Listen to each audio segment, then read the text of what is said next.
वाजिबुल एहतराम मुअज़्ज़ज़ सादात किराम उलमाज़िल एहतराम गिरामी कद्र बिरादरान इस्लाम, बिलखुसूस हुज़ूर सैयदी सरकार जोसफ मियाँ बापू मुद्दज़िल्लहु आली वन नूरानी, सदर जलसा हमदर्द कौम मिल्लत हज़रत अल्लामा मोहम्मद सरफराज साहिब नूरी दामद बरकातुहुल आलिया, हमदर्द कौम मिल्लत हज़रत अल्लामा हाफिज़ जावेद रज़ा साहिब किबला और दिगर बिरादरान इस्लाम, अस्सलामु अलैकुम व रहमतुल्लाहि व बरकातुहू।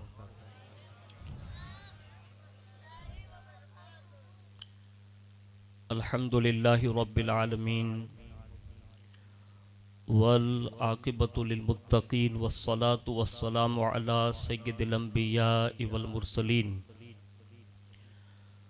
व अला आलिहि व अस्हाबिहि व अज़वाजिहि व ज़ुर्रिय्यातिहि व अहल बैतिहि व इब्निहिल गौसिल आज़मिल जीलानी व मुईनिल मिल्लति वद्दीन व शैखिल इस्लामी वल मुस्लिमीन अअलल हज़रतिल इमाम अहमद रज़ा व अला इबादिल्लाहिस सालिहीन अजमाइन अम्मा बाद, फ़अऊज़ु बिल्लाहि मिनश शैतानिर रजीम, बिस्मिल्लाहिर रहमानिर रहीम। अत्ताइबूनल आबिदूनल हामिदूनस साइहूनर राकिऊनस साजिदून अल आमिरून बिल मारूफ वन्नाहून अनिल मुनकर वल हाफिज़ून लि हुदूदिल्लाह वबश्शिरिल मुमिनीन। सदक़ल्लाहुल अज़ीम व सदक़ रसूलुहुन नबियुल अमीनुल मुख्तारुल करीम व नहनु अला ज़ालिका लमिनश शाहिदीन व शाकिरीन वल्हम्दुलिल्लाहि रब्बिल आलमीन। आइए सबसे पहले मज़हब अहले सुन्नत वल जमाअत यानी कि मसलक आला हज़रत के कदीम दस्तूर के मुताबिक हम सब के आका व मौला हुज़ूर सरापा नूर सैयदना मुहम्मदुर रसूलुल्लाह सल्लल्लाहु ताला अलैहि वालिहि वसल्लम की बारगाह पुर नूर में जी लगाकर दुरूद पाक की नज़रें पेश कर लें। अल्लाहुम्मा सल्लि अला सैयदना व मौलाना मुहम्मदिन माअदनिल जूदि वल करम व अला आलिहि व अस्हाबिहि व बारिक वसल्लिम। सलातुम व सलामुन अलैका या रसूल अल्लाह सल्लल्लाहु ताला अलैहि वालिहि वसल्लम। नबी और आले नबी पर एक बार और मोहब्बत के साथ दुरूद व सलाम की सौगात पेश कर लें। अल्लाहुम्मा सल्लि अला सय्यदना व मौलाना मुहम्मदिन माअदनिल जूदि वल करम व अला आलिहि व अस्हाबिहि व बारिक वसल्लिम। सलातुम व सलामुन अलैका या रसूल अल्लाह सल्लल्लाहु ताला अलैहि वालिहि वसल्लम। हुसूल बरकत व नजात के लिए एक बार पूरा मजमा मिलकर दुरूद शरीफ का तोहफ़ा पेश फरमा लें। सल्लल्लाहु अलन नबिय्यिल उम्मी वालिहि सल्लल्लाहु अलैहि वसल्लम। सलातुम व सलामुन अलैका या रसूल अल्लाह सल्लल्लाहु ताला अलैहि वालिहि वसल्लम। अल्लाह रब्बुल इज़्ज़त की तौफीक से उसके प्यारे महबूब सल्लल्लाहु ताला अलैहि वालिहि वसल्लम के तसद्दुक़ से बिलखुसूस पीराने पीर रोशन ज़मीर सैयदुना शेख अब्दुल कादिर जीलानी अल मारूफ गौसुल आज़म दस्तगीर रज़ी अल्लाह तबारक व तआला अन्हु की निगाह इनायत से इफ्तिताह मस्जिद फैज़ान अहमद रज़ा और उर्से सैयदुना सरकार कादरी शाह बाबा रहमतुल्लाहि ताला अलैह के हसीन मौके पर हम और आप इस जलसे में शिरकत की सादतें हासिल कर रहे हैं। अल्लाह रब्बुल इज़्ज़त हुज़ूर सैयदुना इमाम आज़म अबू हनीफ़ा नौमान बिन साबित रदी अल्लाह तबारक व तआला अन्हु के तसद्दुक़ हमारी आपकी सबकी हाज़िरी को कबूल फरमाएँ और इस हाज़िरी को हम सब के लिए दारैन की नेमतों का सबब बनाएँ। फ़कीर कादरी अपनी गुफ्तगू का आगाज़ इमाम अहले सुन्नत आला हज़रत अज़ीमुल बरकत मुजद्दिद दीन व मिल्लत अशाह इमाम अहमद रज़ा ख़ान फ़ाज़िल बरेलवी अलैहि रहमत व रिज़वान के उस माए नाज कलाम से करने की सादत हासिल करता है जिसमें इमाम बड़े ही मज़े में फरमाते हैं कि पेश हक मुजदा शफाअत का सुनाते जाएंगे, पेश हक मुजदा शफाअत का सुनाते जाएंगे, आप रोते जाएंगे हमको हंसाते जाएंगे, आप रोते जाएंगे हमको हंसाते जाएंगे।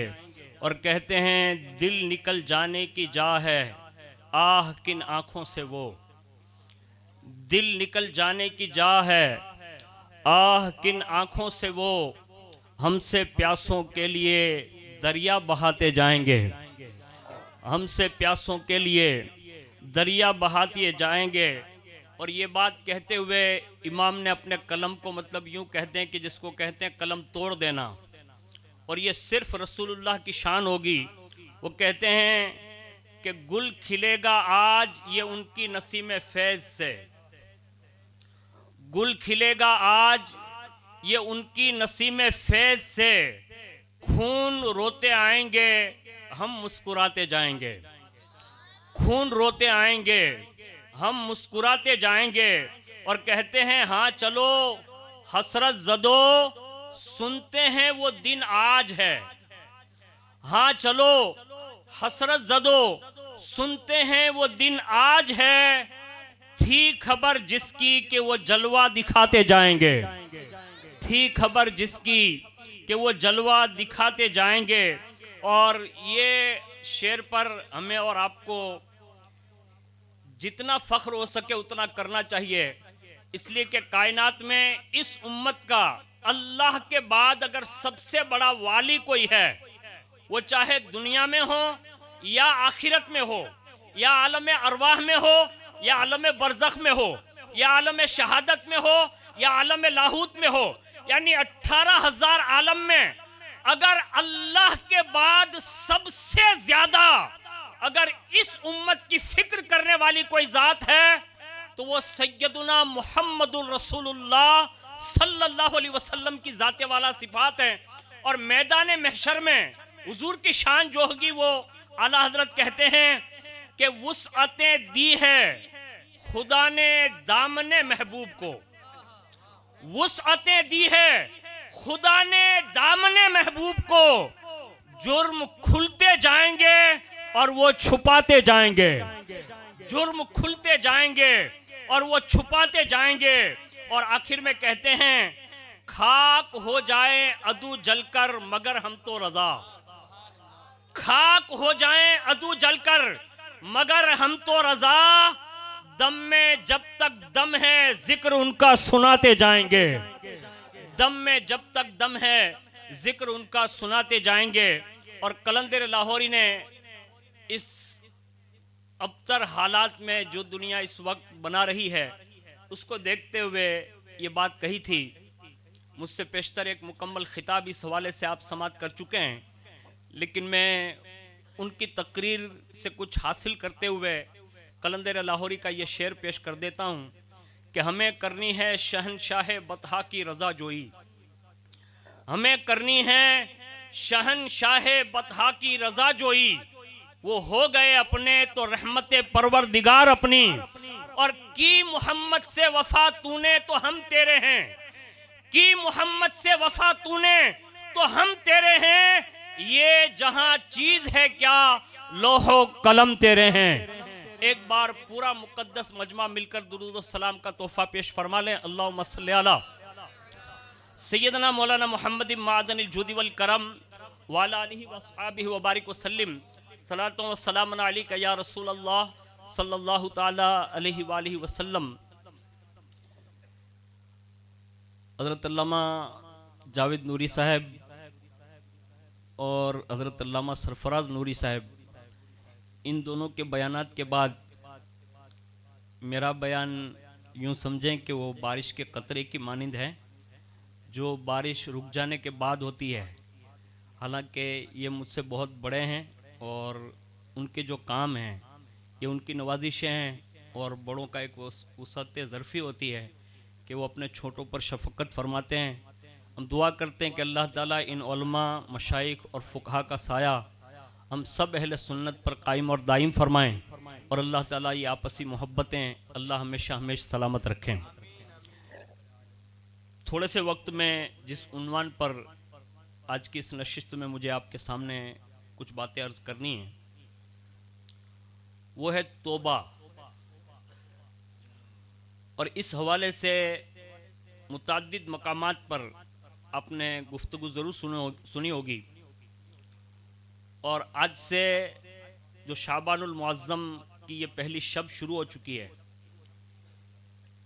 आज से अगर बंदा शुरू कर दे तो अल्लाह से उम्मीद की जा सकती है कि शब बारात आते आते उसके लिए तौबा और इस्तिग़फ़ार का एक बहुत बड़ा ज़रिया और ज़ख़ीरा उसकी नज़रों के सामने होगा।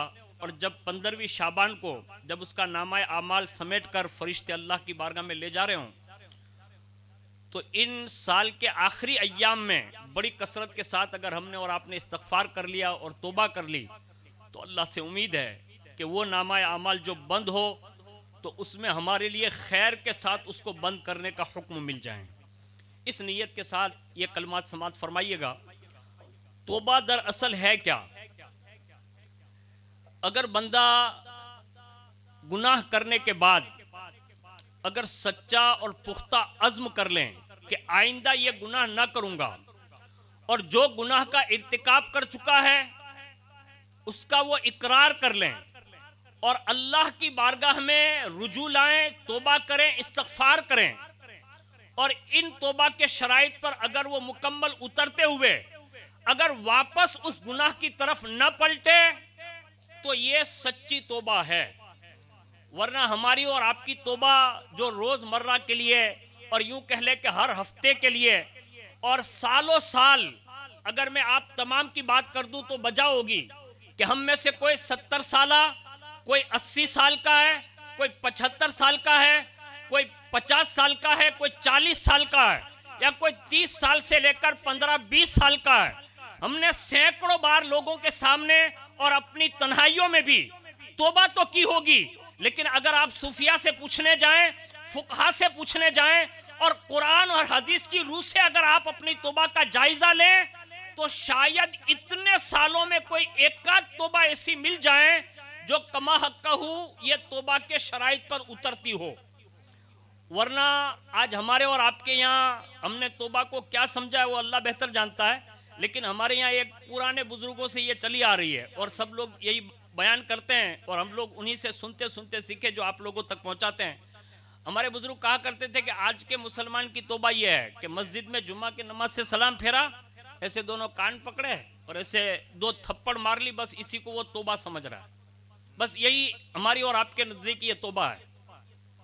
लेकिन असल तौबा जो है ना वो ये है कि जिस गुनाह से तौबा कर लो।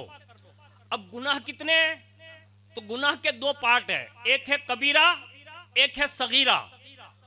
और बाद बुजुर्गों ने तो यहां तक लिखा है कि जिस गुनाह से अल्लाह की नाराजगी हो, वो चाहे सगीरा हो या कबीरा, उसको मामूली ना समझे। हो सकता है कि अल्लाह कभी कभी सगीरा के इसरार पर उसे कबीरा की मंजिल समझकर उसकी पकड़ कर सकता है। इसलिए हमें और आपको चाहिए कि चाहे वो बड़े गुनाह हो या छोटे गुनाह, और आजकल छोटे मोटे गुनाह नहीं हो रहे हैं और इसका एहतिसाब शायद हमने अपनी जिंदगी में कभी किया नहीं है।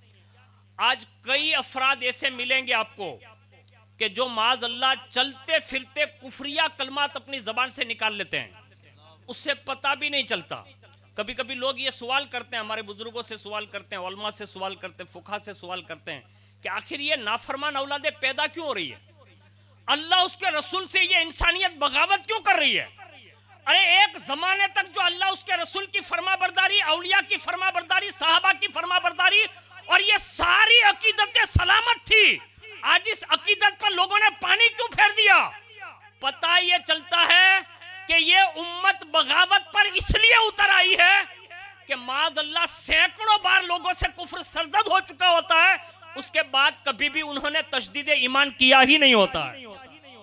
और उसी के जरिए ये औलादें जन्म लेती हैं जो कभी खड़ा होकर रसूलुल्लाह की शान में गुस्ताखी करता है, कभी गौसे पाक की शान में गुस्ताखी करता है, कभी माँ खातून जन्नत की तरफ इशारा करता है, कभी कोई सिद्दीक अकबर, फारूक आजम, उस्मान गनी, मौलाए कायनात, हजरत अमीर माविया और बुजुर्गों की बेअदबी भी करता है। और हमारे बुजुर्गों ने तो यहाँ तक लिखा है कि अगर किसी किसी को मनहूस देखो और वो अगर बेअदबी पर तुला हुआ है तो कुरान की नस इस पर है कि आप उसकी असल देख लीजिए, आपको रिपोर्ट मिल जाएगा कि ये सच है कि नहीं। पता ये चला हमारा दीन और हमारा मसलक ये सरापा अदब का मसलक है। और मैं जो तौबा की बात कर रहा हूं, आप इसको हल्के में मत लीजिए। हमें कुफ्र से भी तौबा करनी चाहिए, हमें शिर्क से भी तौबा करनी चाहिए। आप कहेंगे मौलाना हम लोग कहां शिर्क करते हैं? अपने उलमा से नहीं सुना कि आज हमारी सैकड़ों रियाकारियां जो है ना वो अमली तौर पर एक खफी शिर्क ही है। हमने कभी उस पर गौर नहीं किया। हमारे यहाँ सैकड़ों लोग शराब के आदी है, जिना के आदी है, और आज तो नौजवान 17-17 या 16-16 साल का जवान ये मोबाइल पे बैठकर बेहयाइया रात दिन देख रहा है।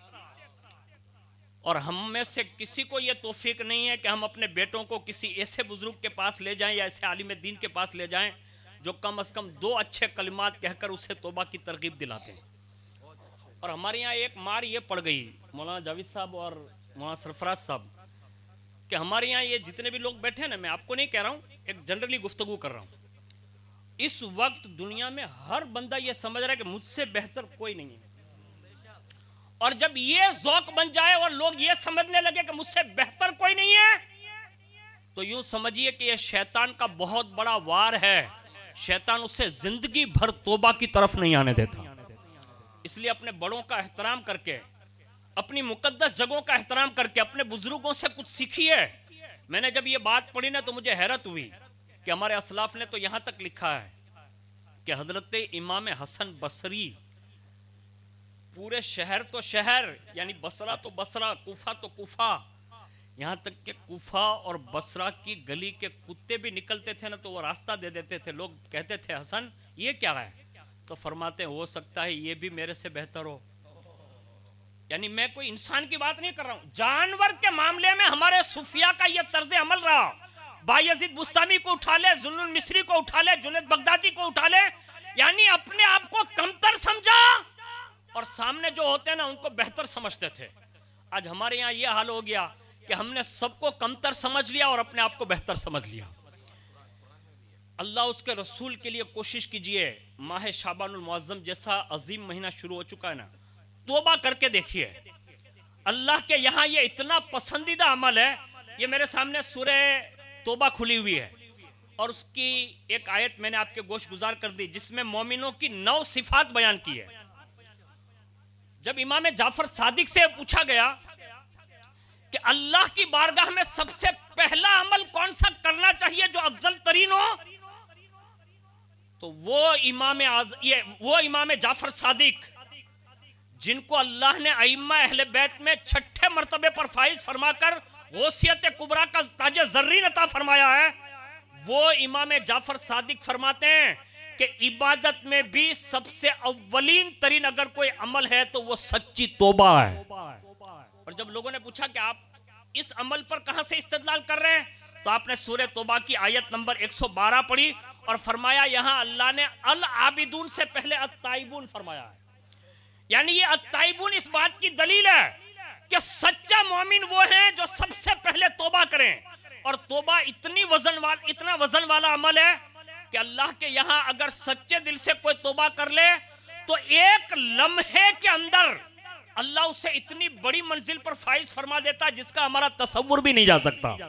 उसकी एक सादा सी मिसाल पेश कर रहा हूं। दुनिया में एक बहुत बड़ी हस्ती गुजरी है जिसे दुनिया हजरत हबीब अजमी का नाम देती है।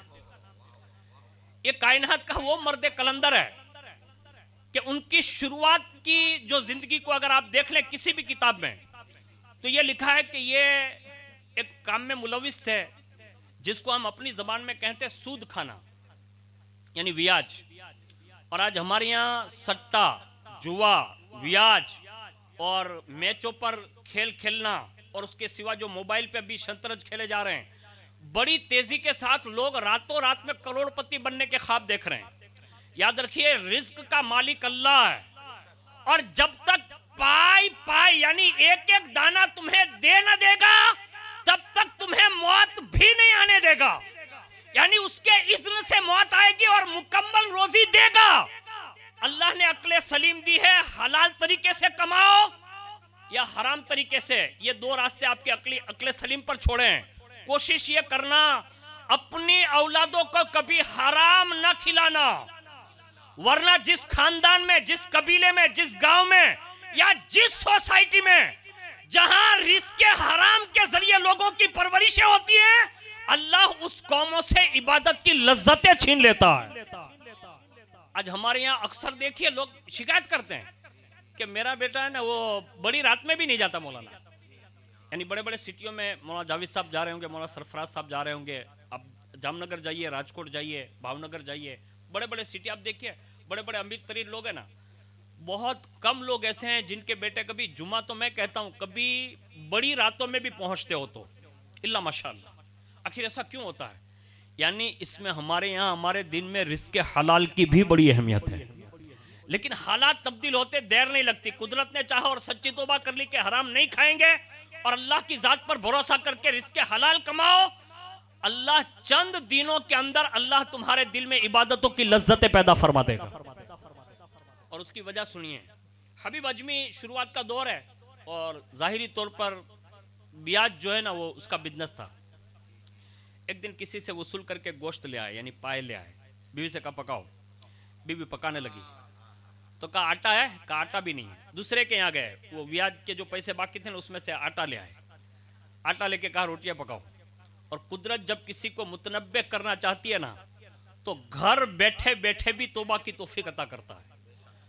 ये तो हमारी और आपकी खुशनसीबी है कि ये दारी की सरजमीन पर इतनी बड़ी तादाद में उलमा का हाजिर होना, ये मामूली मत समझिए। ये नाहिबीन रसूल है, ये पिराने इज़ाम, ये सादात किराम, ये छोटे मोटे लोग नहीं है।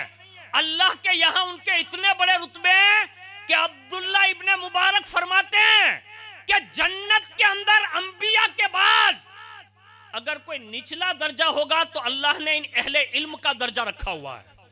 अब ये उन्होंने बहुत बड़ी बात कह दी है और मैं इसको कमा कहूँ समझा नहीं सकता, क्योंकि अब्दाल की बोली कोई मुअज्जिन किस्म का आदमी क्या समझा पाएगा, यानी एक छोटा सा तालिब इल्म क्या समझा पाएगा। लेकिन उन्होंने ये बात कही है और फरमाते हैं अगर आलिम रब्बानी वली नहीं है तो कायनात में कोई वली हो ही नहीं सकता। ये इनकी कदर है। लेकिन हमारे यहाँ तो हम लोगों ने क्या सोच लिया मालूम है कि ये हाफिज साहब है तो क्या हुआ, हूं नहीं है। ये हंसने के लिए नहीं बच्चों, ये जो आप हंस रहे हैं ना इसको भी ये कमजोरी की दलील है। मैं तो ये समझता हूँ, मैं आपके यहाँ मगरिब से आ चुका हूँ, हालात बड़े संगी हैं आपके।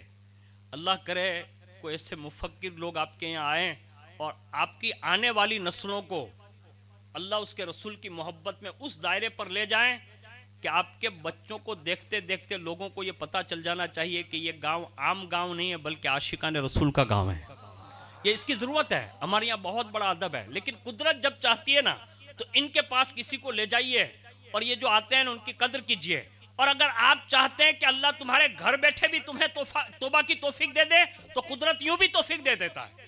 वहीं खाना पेश किया ना जैसे, तो जैसी देगची खोली बीवी ने तो अंदर जो पाए का रस निकलना चाहिए ना, कुदरत ने सारा का सारा रस जो है वो खून में तब्दील फरमा दिया। अब ये तो हबीब अजमी का दौर था कि मुतनब्बे करने के लिए पूरा सालन जो है ना वो खून में तब्दील हो गया। अब नहीं होता। क्यों?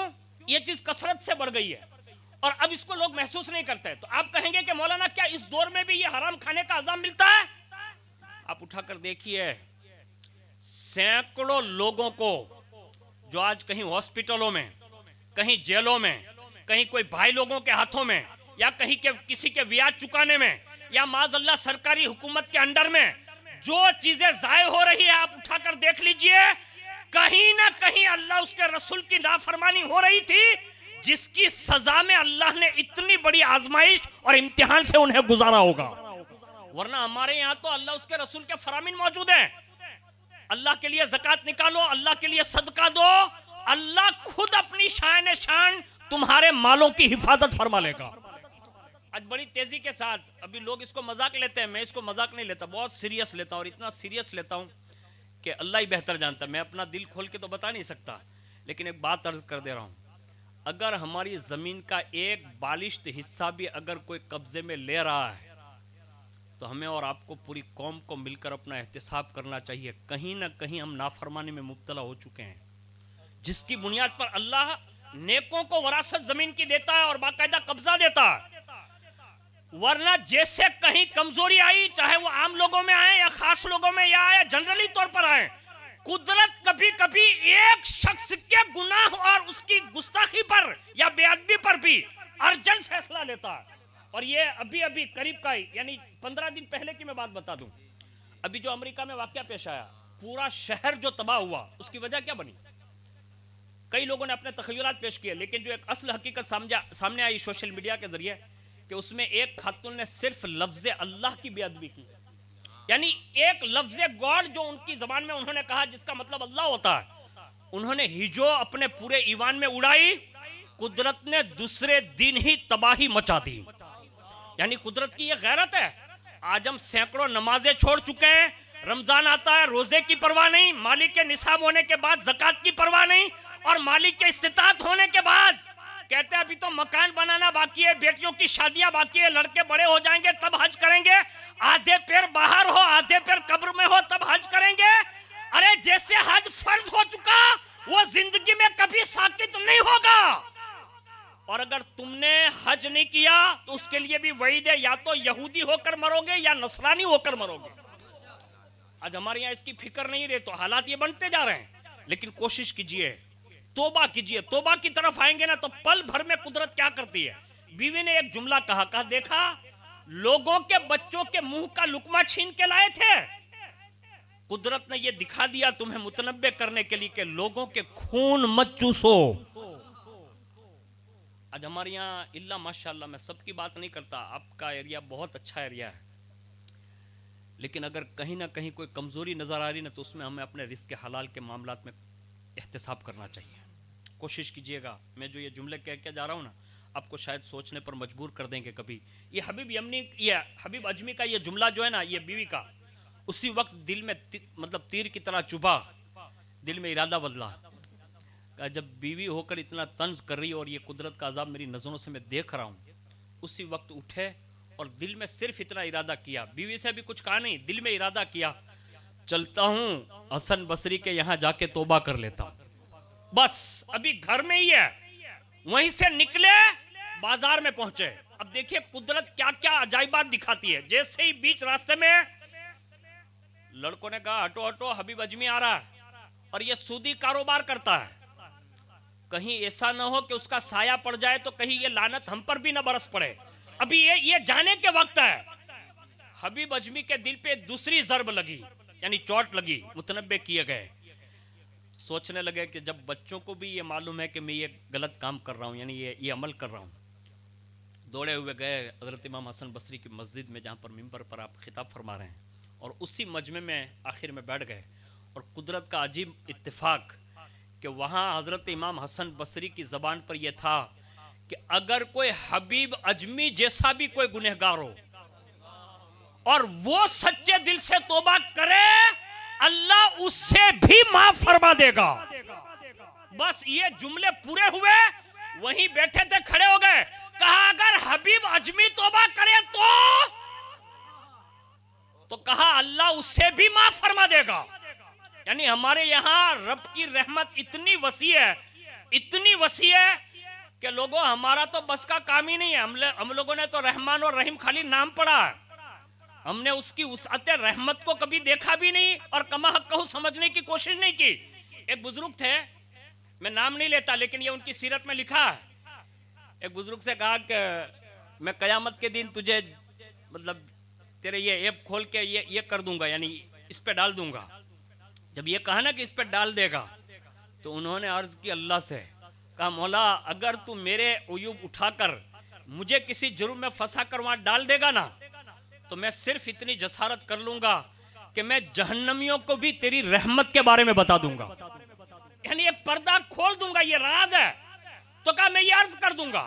तो कुदरत ने कहा कि तू मेरा पर्दा रहने दे, यानी ये रहमत है। अब ये है क्या, ये सिर्फ अल्लाह जाने और अल्लाह के मखसूस बंदे जाने। हमने तो खाली रहमान रहीम के नाम सुने। उसकी रहमत इतनी वसी है, इतनी वसी है कि वो अपने बड़े से बड़े दुश्मन के मामले में भी अगर वो झुक जाता है तो एक रिवायत हजरत मखदूम सिमना ने इस बात को लिखा हुआ है और हमारे कई बुजुर्गों ने अपनी किताबों में भी ये बात नकल की है कि फिरौन जैसा दुश्मन जरी जिसने माज़अल्लाह इसके कुफ्र पर तो मतलब नस्से कतई है, यानी कुरान से ये कि उसने रब होने का दावा किया। अब बाद में जो हमारे बुजुर्गों ने इसके तौबा पर जो बातें की उस पर मैं तफसील में नहीं जाता, लेकिन ये बात जरूर है कि इतना बड़ा जरी जिसने खुदाई का दावा किया और जब नदी शुरू करने की बात आई और उससे ये नहीं हो सका, रात की तन्हाई में वो जंगल गया, राख और खाक मिलाकर अपने चेहरे पर ऐसे मली और मलकर उस रब की बारगाह में रुजू करके कहता है मौला तू ही मौला है, यानी मैं तो झूठा हूं, मैं कोई रब नहीं हूं, लेकिन तू जानता है कि मैं झूठा हूं। यानी पब्लिक के सामने सिर्फ नदी जारी करने के लिए हाजिर हुआ हूं, ये किसी से नहीं हो सकती। अगर ये कोई ताकत रखता है तो सिर्फ तेरी जात रखती है। यानी ये कुदरत की बारगाह में उसने सिलेंडर किया, बस झुका। कुदरत ने उसी वक्त ये बात उसके दिल में डाल दी, कहा जा तूने आखिरकार मान ही तो लिया ने, यानी इस बात पे आ तो गया ने कि मैं ही हकीकी रब हूं, यानी तू झूठा है, तूने अपना झूठ का इकरार कर लिया बस इस बात पे। कहा जा, कहा मौला शुरू कैसे होगी? कहा दरिया में जाना और अपनी सुबह में आस्तीन ऐसे हिलाना ना, बस मैं नदी जारी कर दूंगा। यानी ये कुदरत किसको पनाह दे रही है, यानी ये बात इस बात की निशानदेही कर रही है कि अगर दौरे मूसा का इतना जरी खुदा का दुश्मन अगर रब की बारगाह में खाली मनाने के लिए, अपनी इज्जत बचाने के लिए ये सवाल करे, अल्लाह उससे भी बिगैर कुछ दिए हुए वापस नहीं भेजता। ए दारी के गय्यूर सुन्नी मुसलमानों, ये शाबान, ये रजब, ये शाबान, ये रमजान और हर हफ्ते शबे जुमा अल्लाह इसलिए देता है कि कहीं ना कहीं ला इलाहा इल्लल्लाह मुहम्मदुर रसूलुल्लाह पढ़ने वाला रुजू ले आएगा। एक रुजू की बुनियाद पर जिंदगी भर के गुनाहों को माफ फरमा दूंगा।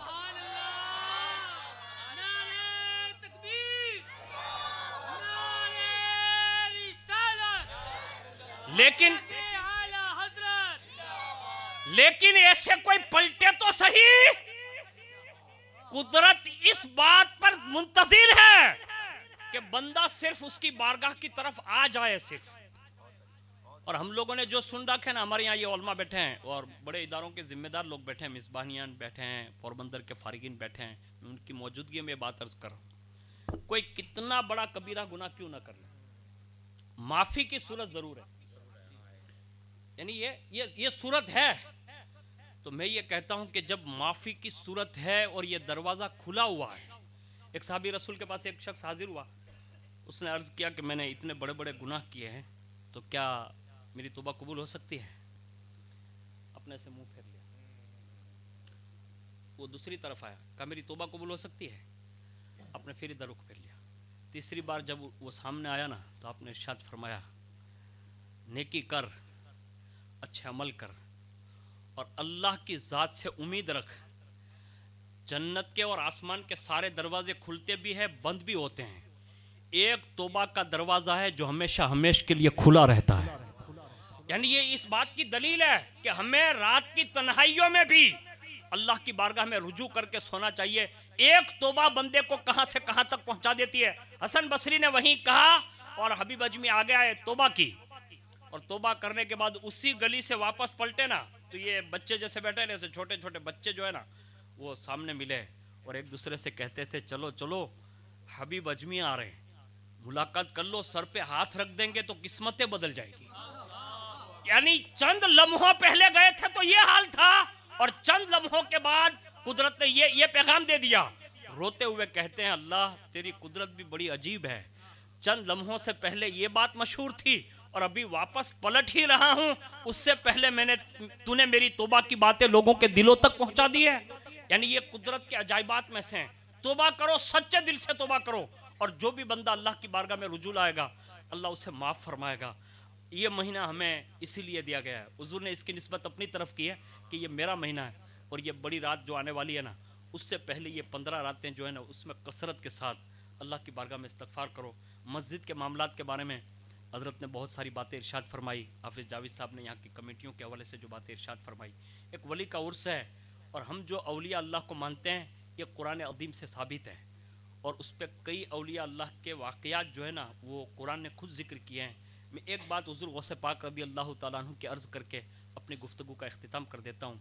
अगर सच्चे मुरीद हो और सही मानों में किसी के हाथ में हाथ दिए, मैंने ये सुना ना कि सोहरवर्दी सिलसिले के बुज़ुर्ग जो मांगरोल शरीफ से और यहाँ जो बुज़ुर्ग बैठे हैं उसमें बड़ी तादाद में यहाँ के लोग सोहरवर्दी सिलसिले से मुंसलिक है, और अल्लाह इस सिलसिले को बरकरार रखे और अल्लाह ताला इन बुज़ुर्गों के तवस्सुल से अल्लाह हमारे ईमान और अक़ीदे की हिफाजत फरमाए।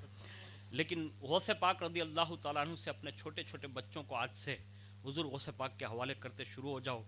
अगर हुज़ूर गौसे पाक की एक नज़र, और वो भी एक नज़र में ये कहता हूँ कि ये दुनिया के लिए नहीं बल्कि आखिरत के लिए भी काफ़ी होगी, अगर एक नज़र उड़ जाए।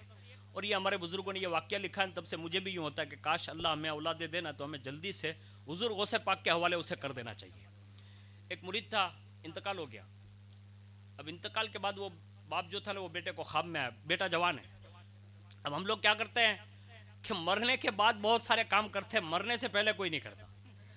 यानी ये सब चीज़ें मरने के बाद याद आती है। माँ बाप जीवते हुए ना, अपनी ज़बान में कह दूँ, जीवता हुए ना तो भरनो खेलो चायनो घूटलो न पीवरावे, पानीना ग्लासનું ન પૂછે, બીડી પીતા હોય તો બિચારાને બીડી ન પીવરાવે, અને જ્યારે અરફાનો ફાત્યો આવે ને तो कि अब्बा बीड़ी पीते थे, इसको रखना भाई, मरने के बाद बीड़ी रख रहा।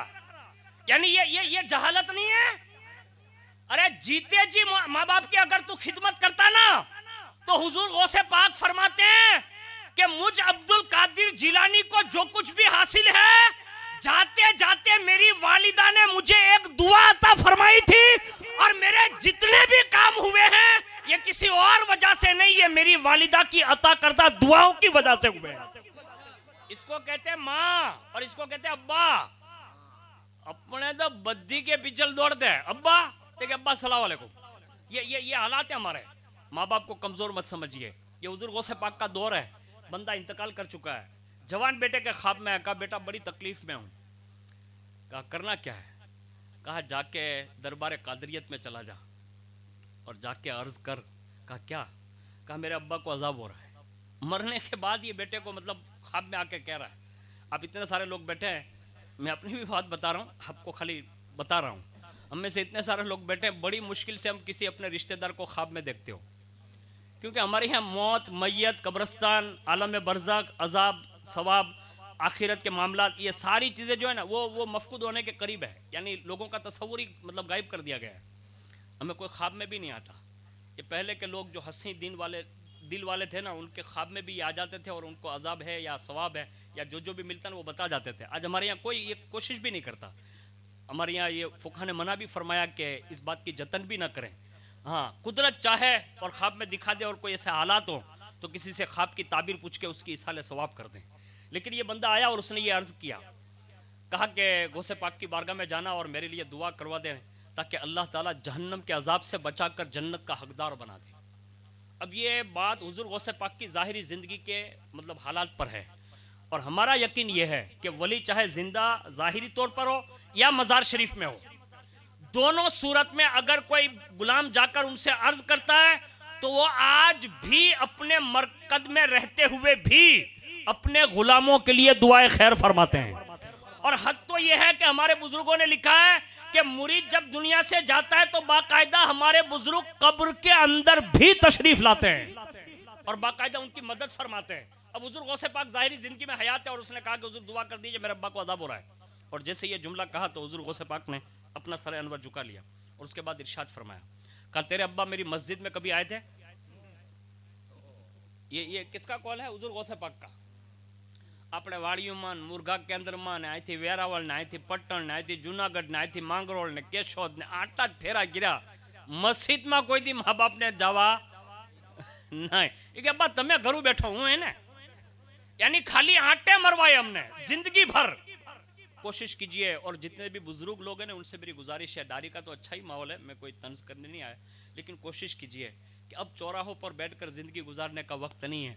अब उम्मत को अगर कहीं पनाह मिल सकती है ना तो हुजूर ने 1450 साल पहले इरशाद फरमाया था कि मेरी उम्मत के ईमान और एतकाद को अगर कोई चीज़ बचा सकती है तो वो मस्जिदें बचा सकती है। हमें रुजू करना होगा, हमें वापस पलटना होगा। आज जो कुछ भी हमारे हाथों से जा रहा है ना, उसमें कहीं ना कहीं हमारी गलती है।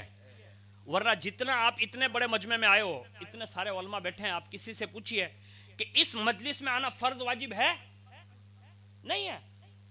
यानी ये फर्ज वाजिब नहीं है। काम बहुत अच्छा है, लेकिन फर्ज वाजिब के दर्जे में ये कोई नस से साबित नहीं है। लेकिन 5 वक्त की पाबंदी के साथ नमाज अदा करना और जमात के वाजिब होने पर बाकायदा अहादीस से दलील मौजूद है।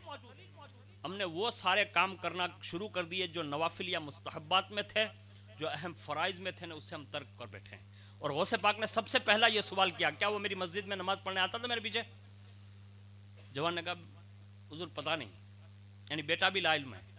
कहा हुजूर पता नहीं। दूसरी बात इरशाद फरमाई, कहा क्या कभी वो मेरे मदरसा कादरिया से गुजरा था? यानी दूसरा नंबर मस्जिद के बाद मदरसे का लिया। अभी मैंने यहाँ के हालात सुने ना, तो मैं आपको एक बात अर्ज कर दे रहा हूँ। दारी वालों, जितने भी गय्यूर सुन्नी मुसलमानों, इन उलमा मशाइख से अच्छा मशवरा लेकर अपने यहाँ के मकतब को स्टैंडर्ड बना दो। बड़ी मेहनत करो, बड़ी मेहनत करो, इतनी मेहनत करो, इतनी मेहनत करो कि ये 2025 खत्म होने से पहले पहले पूरे इलाके में ये मशहूर हो जाना चाहिए कि बच्चों की तालीम अगर मकतब में किसी जगह अच्छी तरीके से हो रही है तो अल्हम्दुलिल्लाह वो दारी की सरजमीन पर हो रही है।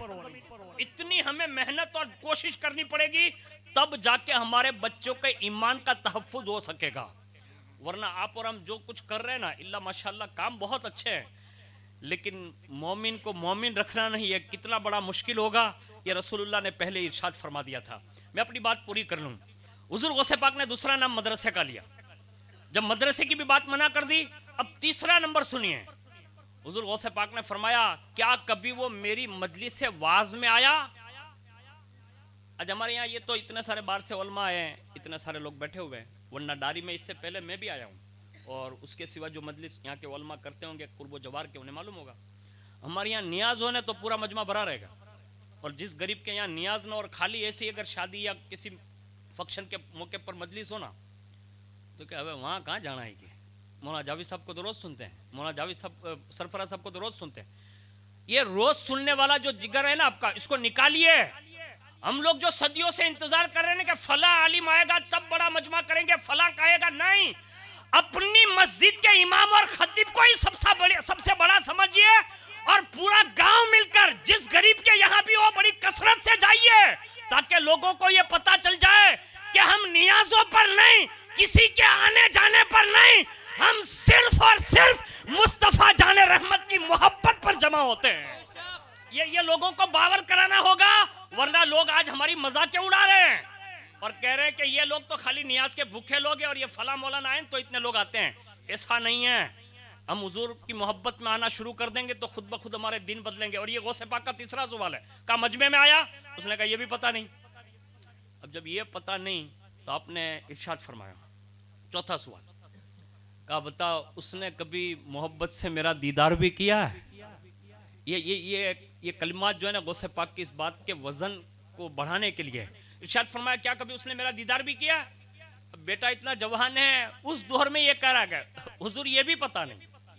इसका मतलब आप सोच सकते हैं कि आज जो हमारे लोग उलमा से, मशाइख से, सादात से, तहरीकों, तंजीमों से, मदारिस से जो कट रहे हैं और दूर भाग रहे हैं ना, और वो ये समझने लगे कि मुझसे बड़ा मुफ्ती कोई है ही नहीं। अल्लाह के लिए करीब आइए, लोगों से मिलिए और इनकी संगत में बैठिए। अगर एक जुमला भी अच्छा अगर आपने सुन लिया और आपका एतकाद सलामत रह गया तो ये नजात का जरिया बन सकता है। और ये हुजूर गौसे पाक ने जब ये जुमला मुकम्मल फरमाया, उसने कहा हुजूर ये भी पता नहीं। आपने फिर मुराकबा फरमाया, सर उठाया और एक जुमला बशारत का ये इरशाद फरमाया, जा तेरे वालिद का काम हो गया। बस इतना कहा, वो वापस चला गया। दूसरी रात में ख्वाब में देखा अब्बा खुश मिजाज है, अल्लाह ने जन्नती नेमतों से सरफराज फरमा दिया। और जैसे ही दूसरे दिन वालिद साहब को देखा ना अच्छे हाल में, तो नौजवान बड़ा खुश हुआ। लेकिन बाप ने उस आलम में ख्वाब में यह जुमला कहा, बेटा अब जिंदगी भर शेख जिलानी का दामन छोड़ना नहीं, उनका सच्चा और पक्का खातिम बनकर रह। कहा बेटा, कहा अब्बा ऐसा क्यों? कहा ये एक रात में जो तब्दीली देख रहा है ना, कहा हाँ, कहा ये शेख अब्दुल कादिर जिलानी की दुआ की बरकत है। कहा वजह क्या बनी? कहा जिंदगी में सिर्फ एक मर्तबा हुस्ने अकीदत के साथ उनका चेहरा देखा था, अल्लाह ने नजात अता फरमा दी है। अब ये मैं नहीं कह सकता इस बात पर हुजूर गौसे पाक के इस वाक्य के ख़त्म होने के बाद कि हम लोग जो इतने सारे लोग एक अल्लाह के घर के इफ्तिताह में और एक अल्लाह के वली की बज़्म सजा कर बैठे हैं, हमें यकीन है कि अल्लाह अपने बंदों से बड़ी मोहब्बत फरमाता है। और अगर हमारे और आपके सब के अंदर ये खुलूस रहा तो दोनों चीज़ की निस्बत अल्लाह की तरफ है, एक बैतुल्लाह है और एक वलीउल्लाह है। और अगर दोनों चीज़ों को अल्लाह ने कबूल फरमा लिया तो हमारे चंद लम्हे भी हमारी नजात के लिए काफ़ी हो सकते हैं। अल्लाह ताला से दुआ करता हूँ कि अल्लाह ताला मुझे आपको सबको सच्ची तौबा की तौफीक अता फरमाएँ और हम जितने भी लोग हाजिर हैं अल्लाह हम सब की हाज़िरी को कबूल फरमाएँ। बिलखुसूस जिन्होंने दामे दिरहमे सुखने हिस्सा लेकर इस अल्लाह के घर को जो तामीर फरमाया है और बड़ी शानदार खूबसूरत मस्जिद बनाई है, अल्लाह ताला से दुआ करें कि अल्लाह सब की खिदमतों को कबूल फरमाएँ और दोनों जहान में बेहतरीन सिला अता फरमाएँ। मैं बिलखुसूस मौलाना सरफराज साहब, मौलाना जावेद साहब, पीर साहब और जितने भी दोस्त अहबाब स्टेज पर जलवा फिगन हैं, मैं उन तमाम का शुक्रगुजार हूँ कि उन्होंने अपनी रहनुमाई में फ़कीर कादरी को चंद कलमात कहने की इजाज़त अता फ़रमाई। अल्लाह सब के इल्म अमल में इखलास में बेशुमार बरकतें अता फ़रमाएँ और ता देर आप सब का साया हम गुरबा अहले सुन्नत पर कायम और दायम फ़रमाएँ। आमीन बिरहमती का या अरहमर राहिमीन। अस्सलामु अलैकुम।